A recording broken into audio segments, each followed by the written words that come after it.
Bien sûr, il a éclos quand j'étais pas là. Et alors, petit petiot?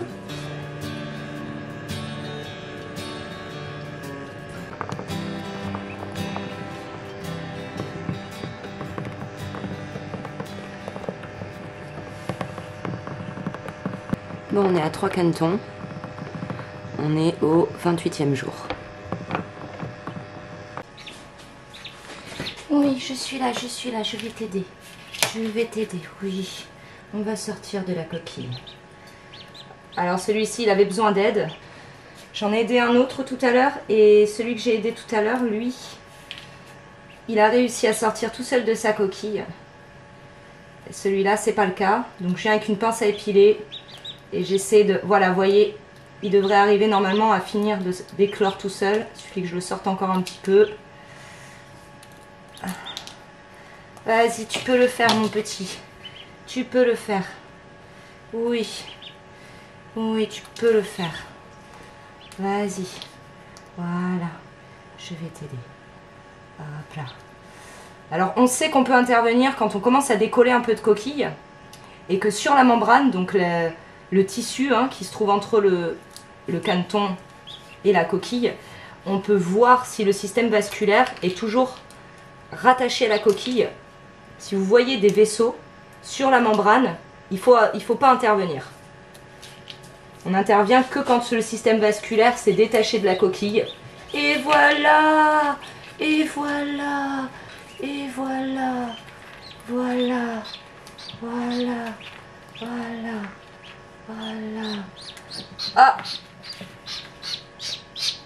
Alors là, maintenant, il faut espérer que ça aille mieux. Parce que là, ça veut dire qu'il n'avait pas tout à fait fini d'absorber le jaune. Bon là il va être mort de fatigue après tous ces efforts. Donc, on va le laisser se reposer quelques heures. Je vais venir le vérifier tout à l'heure. Mais ce que vous avez pu voir sur son ventre, ça nous indique qu'il n'avait pas fini d'absorber le jaune. Donc il est prématuré. J'ai déjà eu ça. D'ailleurs c'était un caneton aussi et il en est mort. Mais c'était beaucoup plus proéminent. C'était tout le ventre qui avait cette sorte de boule de chair, puisqu'il n'y a pas de poils, pas de duvet, disons, plutôt du duvet. Bon, maintenant, j'espère que ça va aller. Celui qui avait déjà eu ça, il était beaucoup moins vif que lui, donc espérons que ça aille. Oh, oui, petit petiot. Donc, il nous reste qu'un œuf ici, celui de Canouninette. Je pense que j'aurais pas dû mettre en couveuse l'œuf de Canouninette. Mais bon, ça nous fait 5 éclosions sur 6 pour l'instant. Maintenant, à voir si ce petit arrive à survivre. Je vais aller vous montrer les canetons dans la cuisine extérieure. Et voilà. On a le 4e qui est juste ici en train de dormir en dessous. Je l'ai sorti il n'y a pas longtemps, donc je vais le laisser rester bien au chaud. Et là, on a les 3 qui sont nés en premier, qui sont nés hier et avant-hier. Alors, mes petits petiots, comment ça va? Comment ça va?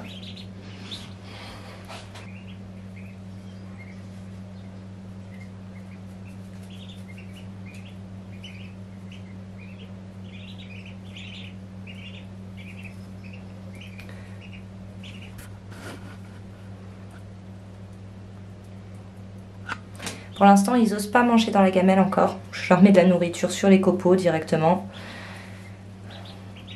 Et là, on peut voir qu'ils viennent manger. C'est rassurant.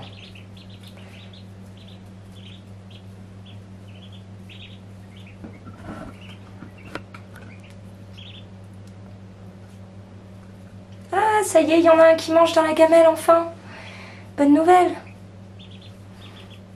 C'est bien ça, mes petits bébés.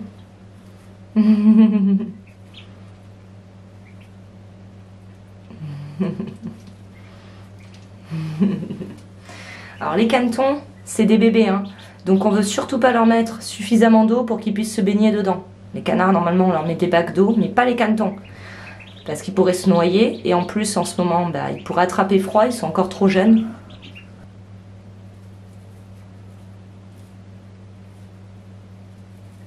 Bon, on va aller voir comment se portent les canetons. C'est leur 2e jour en nurserie.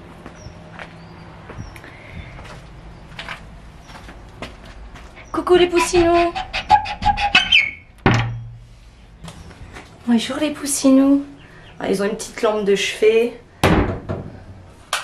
Voilà, c'est mieux, on y voit mieux. Ah, vous êtes tous là. Tous? Non, il y en a 3, il en manque un. Voyons voir. Comment ça va mes petits petiots? Comment ça va? Alors, tiens.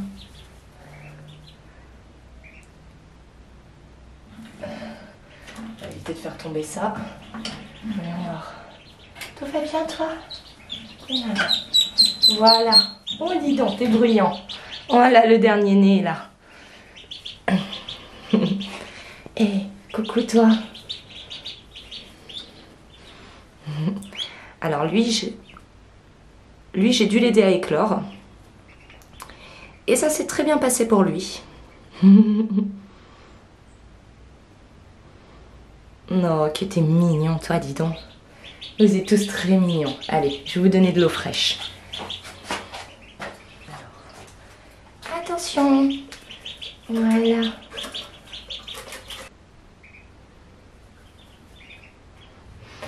En tout cas, il se porte bien. J'ai encore le dernier caneton, donc celui que vous avez vu hier que j'ai aidé à éclore, qui est prématuré, donc il a une boule sur le ventre sur laquelle on ne trouve pas de duvet. C'est qu'il n'a pas encore tout à fait absorbé son jaune. Et donc je l'ai laissé en couveuse, il faut que je le laisse jusqu'à ce qu'il ait absorbé son jaune. Donc il peut passer au pire 3 jours en couveuse, j'espère que demain ce sera bon, ça fera 2 jours. Parce que s'il n'a pas tout à fait absorbé son jaune, eh bien il faut le laisser dans un endroit qui soit extrêmement humide pour qu'il puisse finir le job. Des fois ça fonctionne, des fois ça fonctionne pas. Maintenant, j'ai désinfecté la couveuse quand même parce que après avoir eu d'autres canetons qui ont éclos, c'était sale. J'ai désinfecté à l'alcool, j'ai sorti le caneton pendant ce moment-là et je l'ai mis dans une serviette chaude, humide et dans un carton pour pas qu'avec l'air ça refroidisse trop vite la serviette. J'ai désinfecté la surface à l'intérieur, j'ai réhumidifié, j'ai mis un maximum d'humidité dans la couveuse et je l'ai remis dedans. Toutes les 2-3 heures, je prends de l'eau tiède et je lui pulvérise sur le ventre pour le pousser pour que ça soit très humide et qu'il puisse facilement absorber son jaune. Je vais regarder, on va le regarder tout de suite, je vais aller chercher et on va regarder où en est l'évolution. En tout cas, hormis l'œuf de canouninette, tout a éclos. Donc cette couvée est une réussite. Et je pense clairement que pour l'œuf de canouninette, eh bien, comme on a eu un développement, qu'on a bien vu, j'ai bien vérifié les œufs au moment d'arrêter le retournement, donc au 25e jour, oui c'était le 25e jour, et il y avait bien un développement au même stade que tous les autres. Donc je pense qu'il est mort dans l'œuf et qu'il ne pouvait pas éclore du fait qu'il avait une coquille certainement trop petite, car bien sûr Junior et Donald sont de gros canards en comparaison de Canouninette qui est une canne colvert. Effectivement, quand il y a une trop grande disparité de taille entre deux individus, entre le mâle qui va fertiliser et la femelle qui va pondre, on peut se retrouver dans cette situation. Donc voilà, chose à ne pas refaire. Bon, ils veulent pas retourner sous leur maman canne. Maman canne, c'est ça. Et donc je leur laisse la petite lampe de chevet ici. Car durant au moins la première semaine, j'aime bien qu'ils puissent accéder à l'eau et à la nourriture H24. Seulement quand on utilise des lampes chauffantes, bien évidemment on a de la lumière, mais en n'en utilisant pas, il faut que j'ajoute une autre source de lumière. Ici, les lampes qu'on a là, c'est pas de la LED. Et en plus c'est connecté à l'extérieur et ça allume les lampes extérieures, donc ça fait à peu près 5 ou 6 ampoules qui ne sont pas en LED. Donc je peux pas laisser ça en permanence. Voilà, regardez. D'ailleurs, faut peut-être que j'éteigne la lumière maintenant. Voilà, ça leur fait un point de luminosité, ça suffit. Pour des poussins, je pense qu'il aurait fallu plus de luminosité la nuit, car là, il y a encore un peu de lumière du jour qui entre dans la cuisine, mais les poussins, eux, voient vraiment rien la nuit, ce qui n'est pas le cas des canards. Les canards, ils voient la nuit. Donc juste une petite source de lumière, ça leur permet de pouvoir accéder à l'eau et à la nourriture en permanence. Bon, je vais fermer la porte parce que Renaud est en train de dormir. Voilà. Vous voyez les œufs là, ils sont vraiment sales, les œufs de canne. C'est pas top de couver les œufs sales comme ça. Mais le fait est que si on essaie de laver les œufs, si on veut les nettoyer avant de les mettre en couveuse, eh bien on risque, en retirant la couche protectrice que va laisser la fleur, donc que va laisser la canne ou la poule, hein, sur l'œuf pour le protéger d'une intrusion de bactéries, eh bien on va provoquer cette intrusion de bactéries dans la coquille et on risque de rendre malades les canetons ou les poussins. Donc il ne faut pas laver les œufs. Mais avec les œufs de canne, c'est un peu compliqué puisqu'ils sont toujours sales. Alors, dans ces cas-là, je pense que l'idéal, c'est, je ferai la prochaine fois, c'est de vraiment changer le foin le soir avant d'y mettre les canards, de leur mettre du foin propre. J'ai remarqué que si le foin vient d'être changé la veille, les œufs sont quand même plus propres. Donc je ferai ça la prochaine fois. Ce que j'avais pu voir sur internet, c'est que pour les canards, on a plusieurs qui ont essayé de laver les œufs parce qu'effectivement c'est vraiment sale et le résultat a été des canetons qui ont attrapé, qui ont développé la bactérie E. coli. Donc on veut surtout pas ça, hein. Surtout pas. C'est quelque chose qui fait assez peur. Et en fin de couvaison, comme on rajoute beaucoup d'humidité, quand les œufs sont très sales, ça me fait quand même assez peur que ça arrive puisque on mouille les œufs directement et c'est un peu comme si on les lavait finalement. Je vais me laver les mains avant de le toucher. Alors, voyons voir son ventre.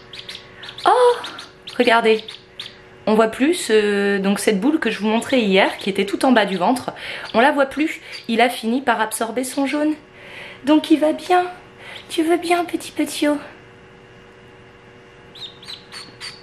Non, ben oui, je sais. Non, oui, mais tu vas rester encore en couveuse jusqu'à tout à l'heure. Bon. Ma bonne nouvelle, il a fini d'absorber son jaune. J'étais un peu mitigée là-dessus, je pensais qu'il n'allait pas survivre. La dernière fois que ça m'est arrivé, il n'a pas survécu. Mais la différence, c'est que vraiment, il avait une boule énorme sur le ventre. Ça lui prenait quasiment tout le ventre. Là, c'était une petite boule tout en bas, donc c'était la fin. Donc, il est prématuré, mais il s'en est bien sorti. Son jaune est absorbé. Maintenant, il n'y a plus de risque de bactéries qui entrent et donc de développement de maladies. Je vais quand même le laisser en couveuse pendant quelques heures parce qu'il était encore légèrement humide vu que j'ai beaucoup rajouté d'humidité pour qu'il puisse facilement absorber son jaune. Donc voilà, si ça vous arrive, vous savez quoi faire. Maintenant, c'est pas toujours une réussite, mais c'est aussi pas toujours un échec. Donc cette fois-ci, j'ai eu à intervenir 2 fois, donc pour ce caneton et le dernier qui a été mis en nurserie. Et les deux sont une réussite, donc je suis plutôt contente de moi. Assez satisfaite parce que quand on met des œufs à couver, c'est toujours le stress qu'on a, c'est de devoir intervenir et de tuer le poussin ou le caneton. Donc je suis contente, je suis contente. Une petite chose que je souhaite préciser, c'est que quand on couve ses œufs et qu'on doit intervenir, bon, bien sûr comme je vous disais, voilà, ça peut être un échec, ça peut être une réussite. Maintenant, moi les premières fois où j'ai mis des œufs en couveuse, dans l'éventualité où j'avais à intervenir, je suis allée sur YouTube, j'ai fait des recherches et j'ai regardé comment les gens interviennent. Qu'est-ce qu'il faut faire, comment il faut le faire, à quel moment il faut le faire. Et ce que j'en ai retenu, c'est que la majorité des vidéos où on vous explique comment faire pour aider un caneton, un poussin ou un oiseau, peu importe, à éclore, c'est qu'ils vont vous montrer assez rapidement ce qu'ils font. On comprend ce qu'il faut faire évidemment, hein, puisque c'est le but de la vidéo, mais ce qu'il y a, c'est que souvent ils nous disent, ce qui revient dans la plupart de ces vidéos, c'est que ces gens-là nous expliquent comment faire, en nous expliquant que quand ils doivent intervenir, ils ont 100% de réussite. Honnêtement, j'ai un peu du mal à croire ça, j'ai un peu du mal à le croire dans la mesure où même le couvoir m'a dit, ou même un couvoir m'avait dit ne pas avoir 100% de réussite. J'en avais parlé avec un couvoir et un éleveur et les deux m'ont dit non, quand on intervient on n'a pas 100% de réussite. Donc voilà, si vous allez faire des recherches sur YouTube et que vous voyez des vidéos comme ça où les gens vous montrent comment intervenir, vous expliquent ce qu'il faut faire, prenez ça, mais considérez pas que eux quand ils interviennent c'est 100% de réussite. Je pense qu'honnêtement c'est pas vrai.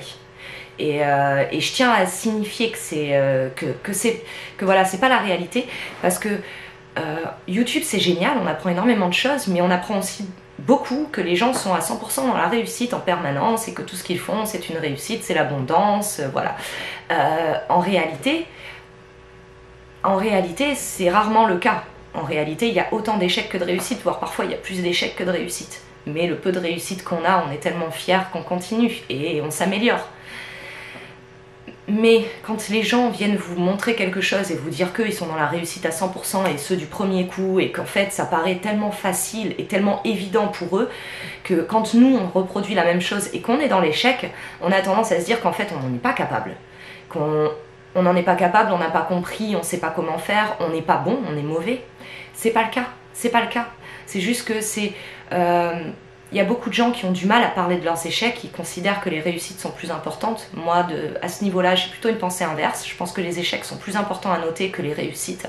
Parce qu'on apprend de ces échecs, on tire des leçons, ce qui est rarement le cas des réussites. Moi, je tire rarement de leçons de mes réussites quand ça tombe du premier coup du ciel et que c'est tellement facile. J'ai pas vraiment de leçons à en tirer. En revanche, c'est le cas à chaque fois que je suis dans l'échec. Et c'est pas grave d'être dans l'échec. Le tout, c'est de recommencer. C'est tout. Donc, croyez pas que c'est facile, que ça se fait du premier coup, que les gens qui vous disent qu'ils sont 100% dans la réussite, c'est le cas. C'est pas le cas. Et je pense que ça peut être démotivant pour certaines personnes de se dire que pour les autres c'est trop facile et pour eux c'est très difficile. Mais croyez-moi, c'est facile parce qu'ils prennent la caméra au bon moment, qu'ils font le bon montage et que vous avez l'impression que tout est fantastique. Ils vous montrent pas ce qui n'est pas fantastique. Mais en réalité, je pense qu'on en est tous au même stade, on réussit, on se plante, mais c'est comme ça, on continue. Et si vous êtes dans l'échec, ben continuez, jusqu'à ce que vous y arriviez. Moi, je vous souhaite d'être dans l'échec, parce que l'échec, c'est la meilleure des leçons. D'ailleurs, n'oubliez pas, hein, dimanche, le live, 18 à 19h. Donc je suis un peu stressée, D'ailleurs, je tiens à dire une chose, c'est que j'ai jamais essayé de faire des lives sur YouTube, donc j'espère que tout va fonctionner sans problème. Donc on sait jamais, j'espère qu'il n'y aura pas de problème technique. Si c'est le cas, de toute façon, j'ai Renaud qui viendra me filer un coup de main, c'est pas grave.